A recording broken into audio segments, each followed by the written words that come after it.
Hello friends, मैं अमित आपका स्वागत करता हूं आपके अपने चैनल ज्ञान कैफ़े में। और आज हम जो पढ़ने वाले हैं वो क्लास 8th की मैथ का जो पहला चैप्टर है जिसका नाम है रैशनल नंबर, हम उसके बारे में पढ़ेंगे।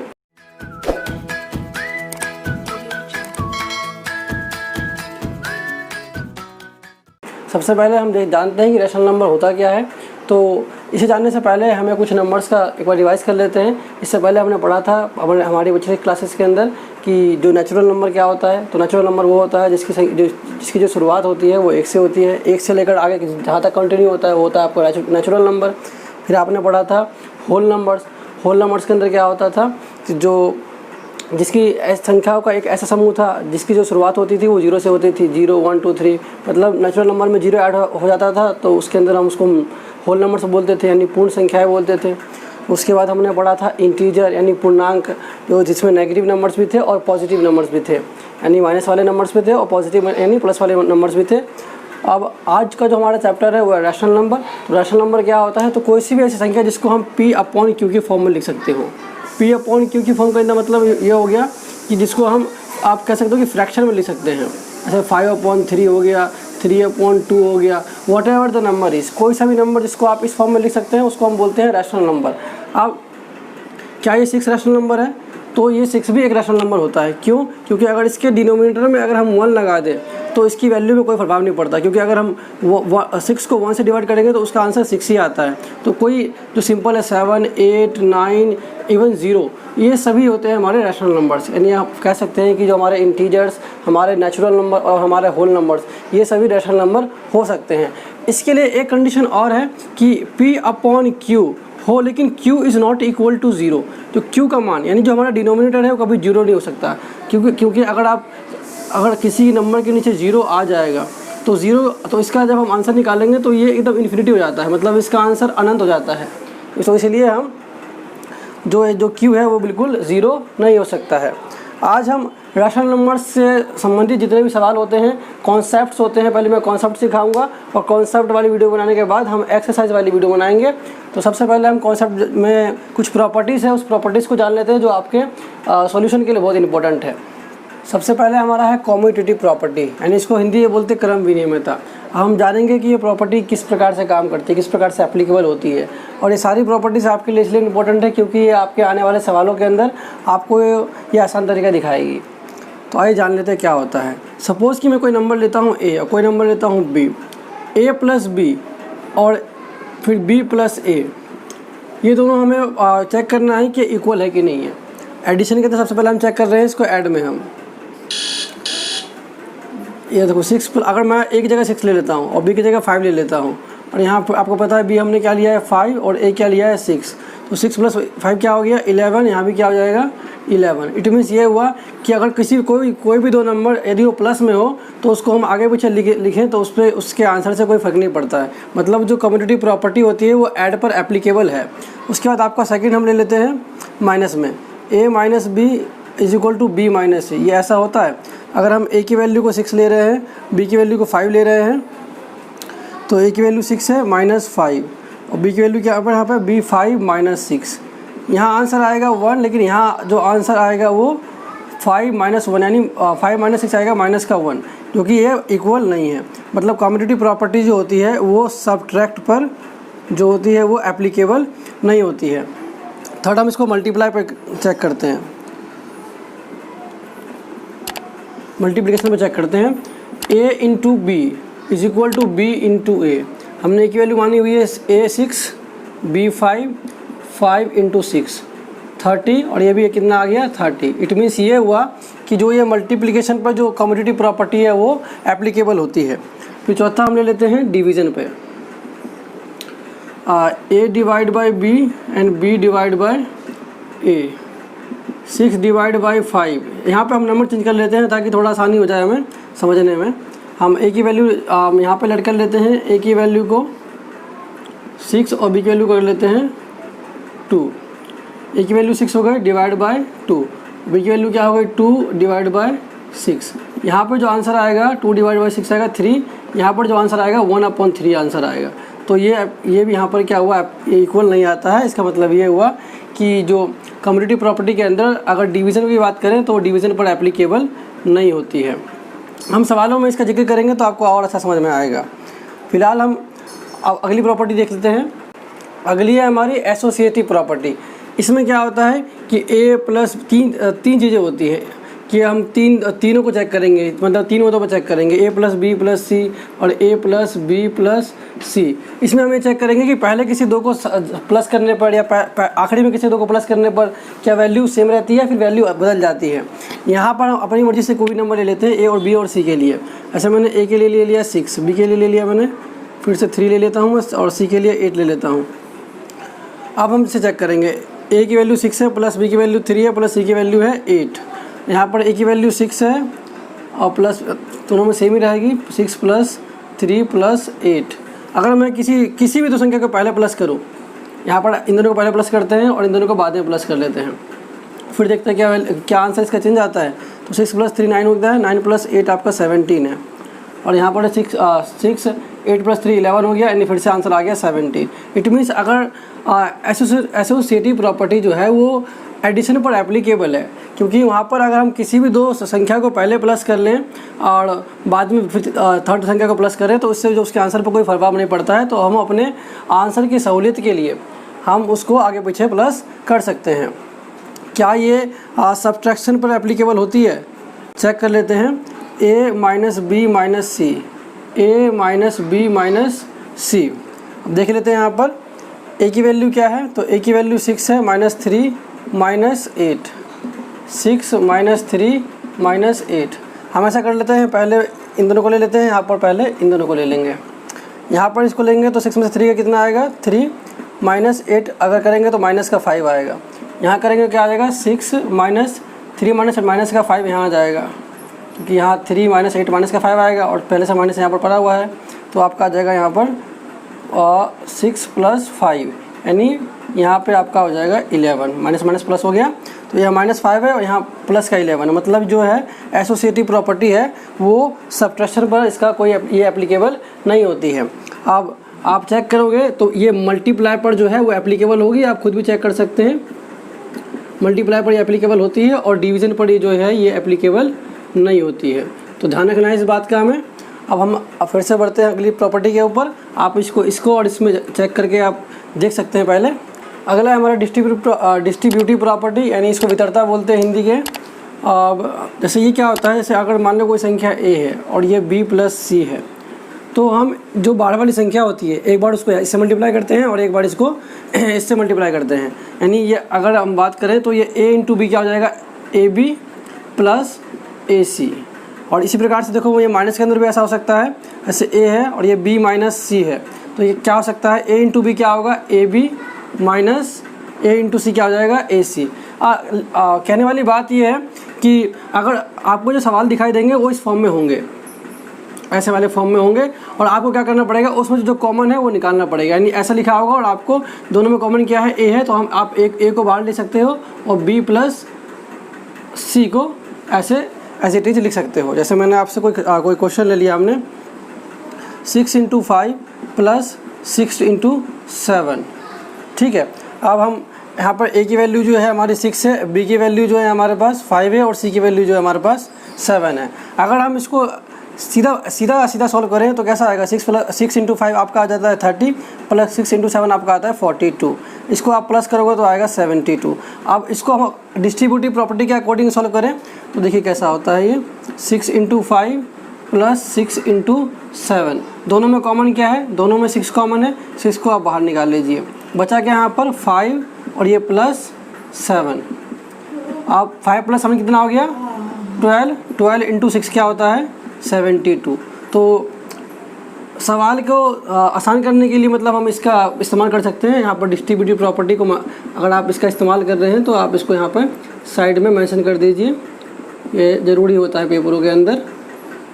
तो इस प्रकार से जो हमारी होती है ये डिस्ट्रीब्यूटिव प्रॉपर्टी होती है, और जब हम क्वेश्चंस करेंगे कुछ एग्जांपल्स लेंगे तब आपको ये और अच्छे समझ में आ जाएगा। हम बढ़ते हैं आगे। अगला हमारा है एडिटिव इन्वर्स। इसमें क्या होता है तो आप सिंपल समझिए, अगर कोई वैल्यू प्लस में है, ऐसा मैंने कहा -6/5 वैल्यू दी हुई है, तो इसका एडिटिव इन्वर्स क्या होगा, सिंपल हो जाएगा 6/5 5, यानी अगर कोई माइनस में है तो उसको प्लस में करना है, और कोई प्लस में है तो उसको माइनस में करना है।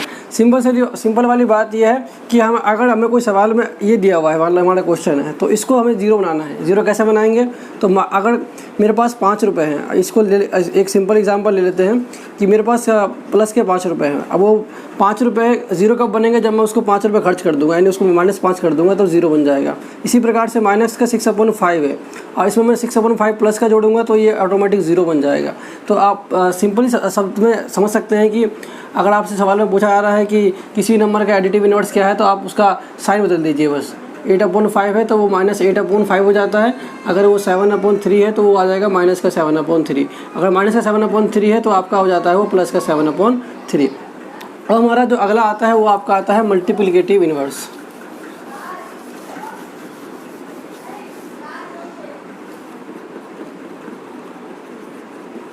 मल्टीप्लिकेटिव इनवर्स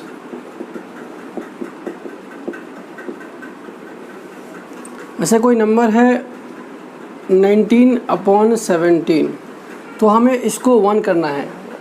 तो हमें अगर इसको 1 करना है तो हम इसको 1 कैसे, मतलब मैं इसको रिजल्ट के 1 तक कैसे पहुंचाऊंगा? तो अगर 19/17 है, इसको मैं इसी के रेसिप्रोकल से, यानी इसके व्युत्क्रम कर दूं, तो ये देखो ये बन जाएगा 1। जैसे ये 19 से 19 कैंसिल हो जाएगा, 19 1 जा 90, 19 1 जा 90, 17 1 जा 70, 17 1 जा 70, तो 1 1 जा 1 होता है। यानी किसी भी नंबर को उसके रेसिप्रोकल से मल्टीप्लाई करने के बाद वो मल्टीप्लिकेटिव इनवर्स हो जाता है। अगर मेरे पास नंबर 5 है, जैसा पता है ये भी आपको एक रैशनल नंबर है, तो मैं इसको किससे मल्टीप्लाई करूँ कि ये 1 बन जाए? तो आपको पता है किसी भी नंबर के नीचे हम 1 वैल्यू पुट कर सकते हैं। तो अब इसका उल्टा क्या हो जाएगा? 1/5। तो ये आपका हो जाएगा 1 इसकी वैल्यू, क्योंकि 5 से 5 कैंसिल हो जाएगा और बन जाएगी वैल्यू ये 1। सीधी सीधी बात है कि यदि कोई नंबर a है तो उस नंबर a को अगर हम उसका मल्टीप्लिकेटिव इन्वर्स करना चाहते हैं तो उसका 1/a कर देते हैं, क्योंकि a से कैंसिल हो जाता है, फिर आपका आंसर जो है वो 1 रह जाता है। इस वाले केस में कैसा होता है, और सिंपल कोई नंबर आए तो उसमें कैसा होता है, मैंने आपको ये समझा दिया है। अगला है हमारा रैशनल नंबर बिटवीन 2 नंबर, यानी 2 नंबर के बीच में कितने रैशनल नंबर होते हैं। ऐसे मैंने आपसे कहा कि 10 और 15 के बीच में कितने नंबर्स आ रहे हैं, क्योंकि 10 और 15 भी एक रैशनल नंबर है। तो आप बोलोगे हाँ 11 है, 12 है, 13 है, 14 है, ये 4 रैशनल नंबर्स हैं।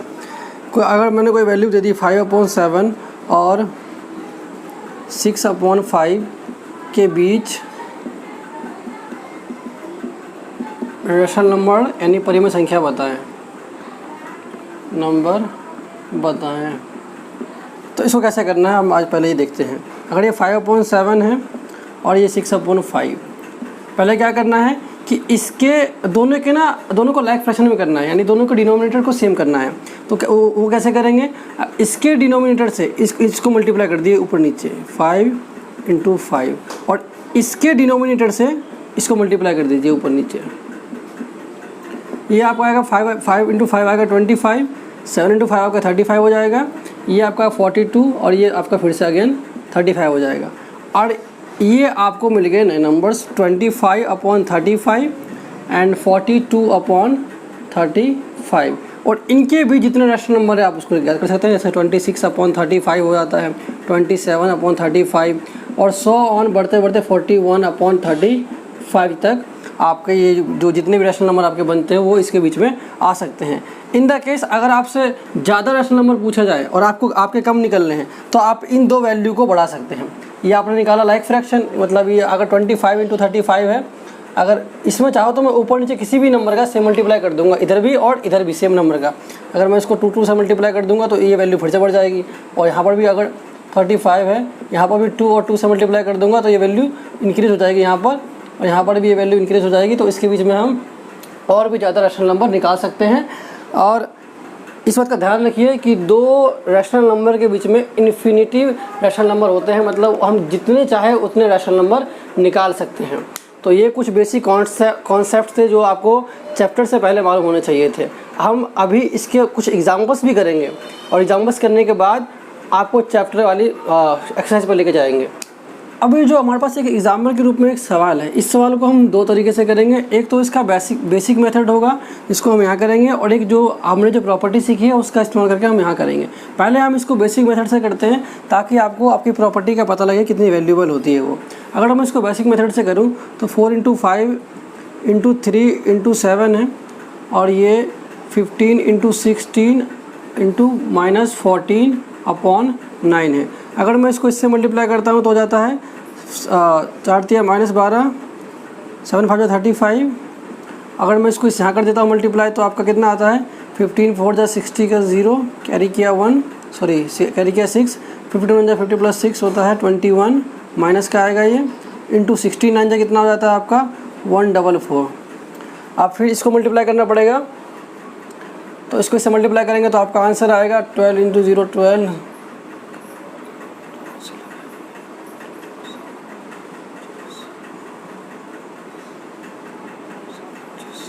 ये आपका आ जाएगा, माइनस माइनस कैंसिल हो जाएगा तो प्लस का हो जाएगा वैल्यू।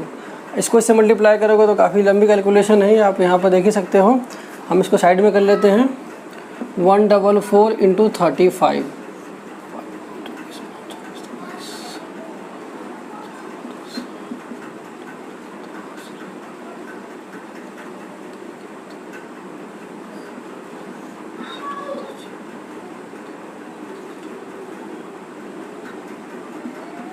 ये आपका आ जाएगा 5040।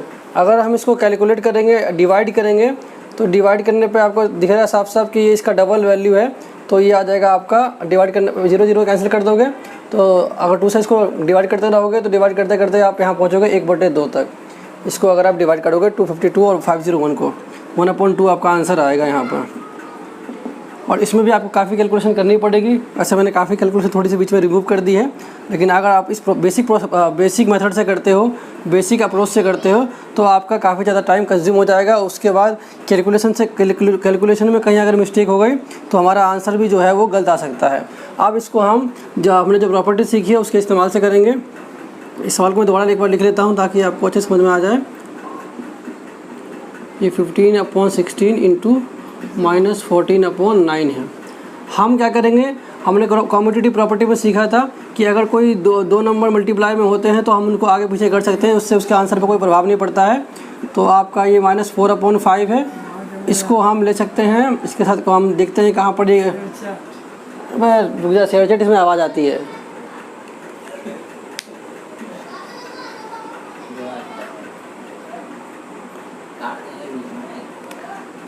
ये 4/-4/5 है।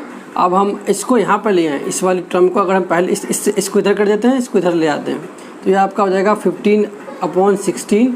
अब ये सब चला गया तो ये आपका आएगा 3/7 इंटू -14/9। हमने कॉम्पिटिटिव प्रॉपर्टी में सीखा था ना इसको, इस वाले मेथड को।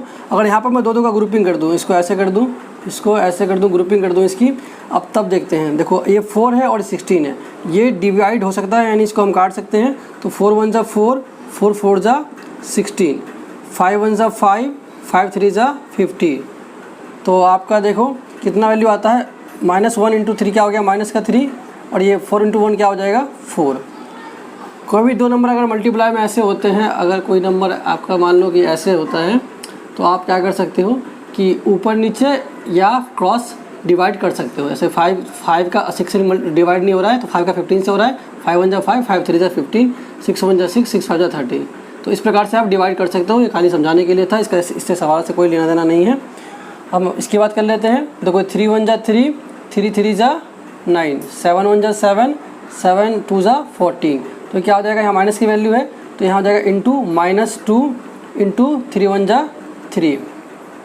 आप फिर से मल्टीप्लाई में है, 3 1 = 3, 3 1 = 3, ये कितना हो जाएगा -1, और ये भी हो जाएगा +1।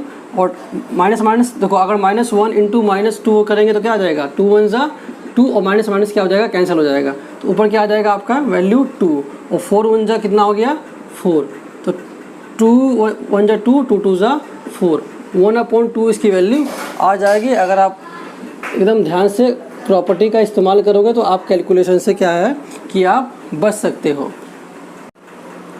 हमारे पास ये रहा एक अगला एग्जांपल है, इसको भी देख लेते हैं ताकि हमें और अच्छे से समझ में आ जाए। तो आप यहाँ देखिए कि 2 × 5 × 3 -3/7 है, ये पूरा क्वेश्चन आपको दिख रहा है। अब क्या करें, सबसे पहला काम हमारा होगा कि हम इसको प्लस या माइनस के हिसाब से टर्म को पहचानें। तो यहाँ ये मल्टीप्लाई में है, इसको हम एक टर्म ले लेते हैं। यहाँ माइनस का साइन है, मतलब इससे पहले हमने ले लिया एक टर्म। यहाँ माइनस के साइन के बाद ये वैल्यू पूरी है, और उसके बाद दोबारा से ये मल्टीप्लाई में है, तो हमने ये एक टर्म मान लेते हैं, ये 2 टर्म और ये 3 टर्म मान लेते हैं। आप क्या करेंगे, सबसे पहले आपको देखना पड़ेगा कि आप इसको कैसे ईजी बना सकते हो। तो आप देखो 3/7 इधर भी है और 3/7 यहाँ पर भी है। तो मैं अगर इस टर्म को उस तरफ ले जाऊँ और इस पूरे टर्म को आगे ले आऊँ तो मेरा क्वेश्चन जो है डिस्ट्रीब्यूटिव प्रॉपर्टी के अकॉर्डिंग बड़ा ईजी हो जाएगा। तो पहला स्टेप हमारा यही है, ये 2/5 इंटू आपका है -3/7, फिर आपका है माइनस का 3/7 इंटू का 3/5, ये हमने ले लिया। अभी जो माइनस का 1/14 था इसको हमने ये साइड में कर दिया। और ये जो हमने किया, हमने सीखा था कि हमने जो किया है इसको हम कम्यूटेटिव प्रॉपर्टी के अकॉर्डिंग हमने किया है, तो इसको मेंशन करना ज़रूरी है।